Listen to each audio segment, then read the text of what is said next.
So hi guys, welcome back sa ating YouTube channel mga tropa. So ngayong araw na to, pag-uusapan natin para dun sa mga aspiring OFW and magkano nga ba ang gastos mag-abroad ngayong 2026, the real breakdown.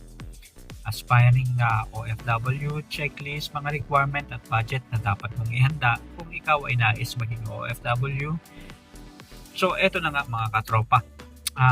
Sa pagiging OFW kasi alam naman natin hindi lang diskarte yan kundi kailangan rin na maglabas tayo ng pera dahil medyo may pagkakagastusan tayo sa pagpa-process pa lang ng mga requirements.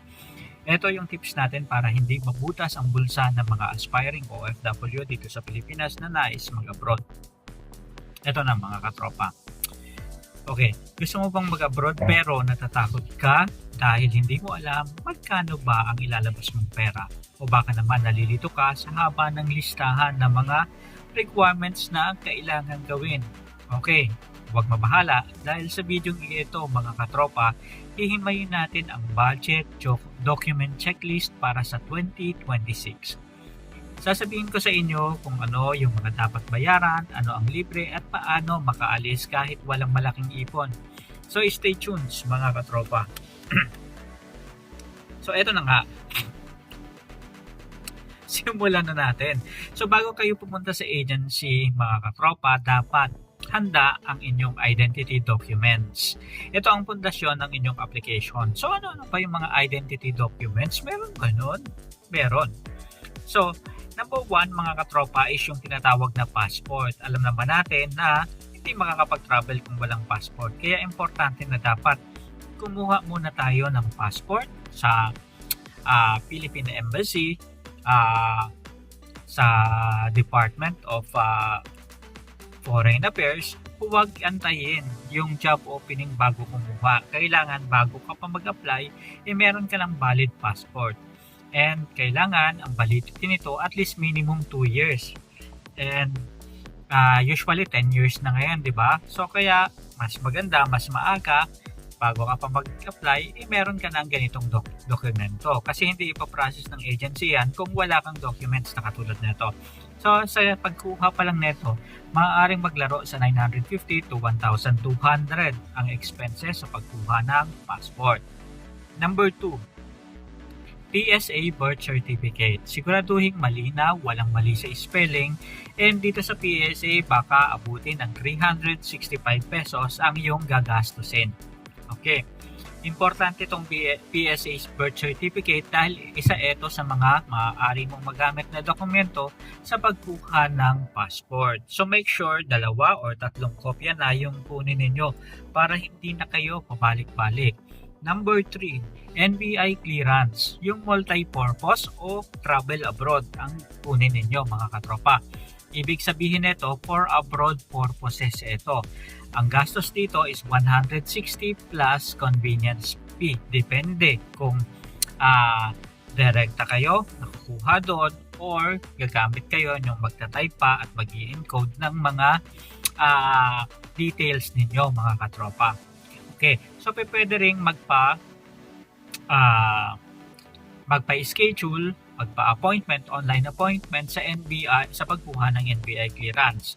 And number 4 mga katropa, yung tinatawag na DMW, e-registration and payos. Importante ito and isa na ito sa mga requirements ng mga agency bago pa nila asikasuhin ang inyong mga papeles and documents and bago pa kayo i-line up sa interview sa mga employers. So mga katropa, libre lang ito. Gawin ito sa DMWD or Department of Migrant Workers portal para sa registration number na makukuha rin agad-agad. Now, eto na mga katropa. Hindi sapat na gusto mo lang, dapat may kay ka. Ibig sabihin, may kakayahan ka o mayroon kang skills. So sino ba ang tatanggap sa'yo na employer sa ibang bansa kung hindi mo kayang gawin yung trabaho na hinahanap nila? Kaya importante na bilang Pilipino na nag-a-aspire na maging OFW, pinaghahandaan natin ito at nagkakaroon tayo ng improvement sa ating sarili para magkaroon ng specific skills na requirements para dun sa trabaho na nais natin kapag pumunta tayo sa ibang bansa. Okay, number one na pwedeng pagkunan nito is yung tinatawag na TESDA. Ito yung mga NC2 certificate na maaaring ibigay sa mga kumukuha ng mga libreng kurso sa kanila. Kung wala kang college degree, kumuha ng NC2, katulad na lang halimbawa ng caregiving, welding, and cookery. Isa ito sa mga in-demand jobs abroad. So maraming libreng scholarship sa TESDA. Pero kung paid, asahan na 3,000 to 8,000 depende sa course. So ibig sabihin may option. Kung wala kang ganun kalaking budget, mag-TESDA ka. Kung may budget ka naman, pwedeng kumuha sa mga magagandang school, private, na pwedeng mag-offer netong mga courses na ganito, skills courses. And DFA, Red Ribbon, importante ito, lalong-lalo na dun sa mga graduate, galing sa DepEd, sa CHED, Commission on Higher Education. Bakit? Kasi ito yung magbibigay sa'yo ng assurance o pinapatutuhanan nito na yung mga dokumento mo ay legal at naproseso ng tama sa Pilipinas. Ibig sabihin, kung may diploma ka, may transcript of records, pinatutuhanan nito na ikaw talaga ay legitimate and certified. Ibig sabihin, lalo na kung professional ang applyan mo, katulad halimbawa ng mga engineer, mga doctor and nurses at iba pang mga in-demand and high-paying jobs. Ayan, lalo na kung mga managerial position yung applyan mo, mga katropa. Then, isa pang pro tips, i-scan lahat ng documents at i-save sa Google Drive para kahit nasan ka, may kopya ka. Importante ito mga katropa para hindi ka pabalik-balik. Minsan kasi nangihingi ng another copy plus another copy plus malilimutan kung nasaan para hindi magkawalaan. Meron kang online documents na pwede mong ma-access anytime, anywhere in the world. Ayan. And isa pa mga katropa is yung tinatawag na medical exam. Dapat pinaghahandaan rin natin ito. Kasi minsan karaniwan hindi sinasagot ng mga employer to, maliban na lang talagang magaganda yung employer. So B-roll ng clinic and stethoscope. Ibig sabihin mga katropa is dito na papasok yung titingnan kung may sakit ka ba sa baga, sa puso, sa atay, kung okay ba yung ihi mo, baka mamaya may mga agimat at anting-anting na nandyan. So, kailangan malinis at buo yung natin bago tayo mag-medical. So, alam nyo naman ang dapat iwasan, bawal manigarilyo, bawal uminom ng alak kung plano mong magpa-medical. So karaniwan na ang ginagastos dito mga katropa ay umabot ng 3K to 5K. Ayan. So depende kung anong klase ba. Pero normally, full check-up talaga ito. Pating tutubad ka pa and titingnan kung may luslus o may almoranas. So importante yan. Kung meron kang mga ganyan mga katropa, dapat ngayon pa lang nagpapagamot ka na para i-ready mo na. Sayang naman magbabayad ka tapos hindi lang ma-approve yung medically fit na certificate na inaasahan mo. So huwag mag-medical sa kahit saang clinic lang. Dapat ito ay accredited ng DOH para sa OFW. And then make sure, tanungin mo rin mga katropa, sino ba yung accredited o propose ng agency ninyo na dun kayo magpapa-medical. Huwag magpa-medical basta-basta kung saan-saan lang. Usually karamihan sa mga agency, it's meron na silang accredited clinic na kung saan doon nagpapamedical yung lahat ng mga pinapaalis nilang employee. Mas makakabuti ito para at least magabayan ka ng tama kung ano ba yung dapat mong gawin. Ito, babala. Huwag magpa-medical kapag hindi accredited ng DOH mga katropa. So kapag hindi accredited ng DOH yan, walang DOH registration number, automatic red flag yan mga katropa. And isa pang advice, bago ang medical, iwasan na magpuyat, mag-inom at iwasan rin ang mga maalat para hindi hypertension ang kalabasan mo na mataas ang BP mo mga katropa. And kung may pending result, huwag mawala ng pag-asa. Madalas, kailangan lang ng lifestyle change o gamot. So, ibig sabihin kahit na nag-negative ka sa medical, maaari pa rin itong magamot. Basta ang importante is tanungin mo lang kung ano ba yung dapat mong gawin para ito ay maiwasan. Normally, marami tayong nakakasabay dati na minsan mataas yung BP nila and it takes time na nagpapahinga sila or bumabalik sila sa ibang araw. And meron naman may problema sa kanilang mga ihi and naaayos naman yun mga katropa. Basta make sure lang, paalalahanan mo yung mga tao, makipag-communicate ka sa agency mo and makapag-communicate ka rin dun sa medical clinic. Ayan. Isa sa mga pinakamalaking gastos yung placement fee. So magkano nga ba?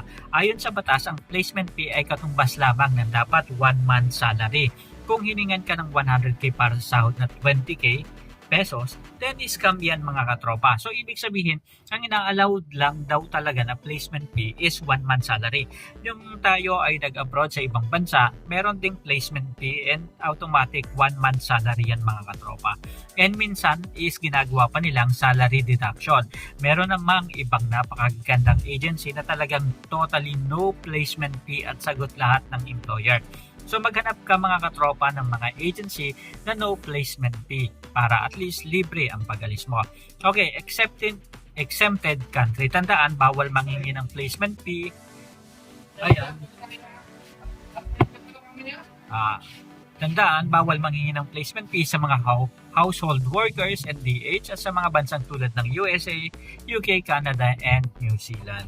So, yung mga iba naman, no placement fee agency, may mga agency rin na 100% libre ang placement fee dahil ang employer mismo yung nagbabayad. Hanapin ang mga placement fee ads sa DMW website or Department of Migrant Workers. Then, where to get funds kung wala kang budget?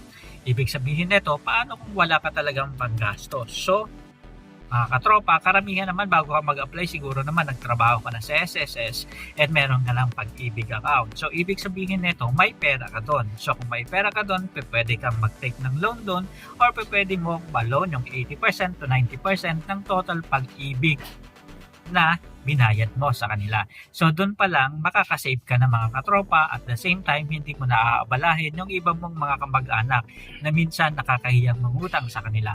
Kaya dito sa SSS and Pag-ibig, secured ka. At least, makakapanghiram ka ng pera sa kanila. Ayan. And pwede rin meron ding OWA pre-departure loan. May mga programa ang OWA para sa mga paalis na members. So, mag-search lang sa kanilang mga website. Then, local government, LGU, kung ang munisipyo ay may OFW test and nagbibigay ng mga financial assistance, maaari ka makapag-avail nito. Then, take note ha, wag na wag kang uutang sa 5-6 mga loan sharks na sobrang taas ng interest. Kasi bago ka pa makaalis ng Pilipinas para maging OFW, ilubog na lubog at baon ka na sa utang. So, take note dyan mga katropa. And last, ang pagiging OFW ay simula ng bagong buhay pero dapat ay maging una, matalino sa proseso, huwag magmadali at dumaan sa tamang pintuan lamang. Yan ang Department of Migrant Workers. Okay, so importante yan, huwag tayong backdoor kasi mamaya alam naman natin na uso yung mga nagiging drug mule ngayon, di ba? Baka mamaya pagpunta mo sa ibang bansa, akala mo mataas na sweldo and magandang trabaho, yun pala. Yun yung kalalabasan mo. Kaya importante na dapat meron tayong EOAA certificate na ibig sabihin lisensyado tayo and dumaan sa tamang proseso ang ating dokumento. Ayan. And kung may nakalimutan ako, magtanong lang kayo ng specific requirements, comment lang kayo sa baba and pag-usapan natin yan sa mga susunod natin na vlogs. And mga katropa, so gamitin ng tama ang inyong pasaporte and make sure may OFW pass kayo. So gamitin nyo ito sa airport para at least hindi na kayo singilin dun sa tinatawag na tax, travel tax. Ayan. So kita-kits mga kabayan naging sa susunod natin na vlogs. So good luck ngayong 2026 sa mga aspiring OFW. Hanggang sa muli, maraming salamat. Paalam.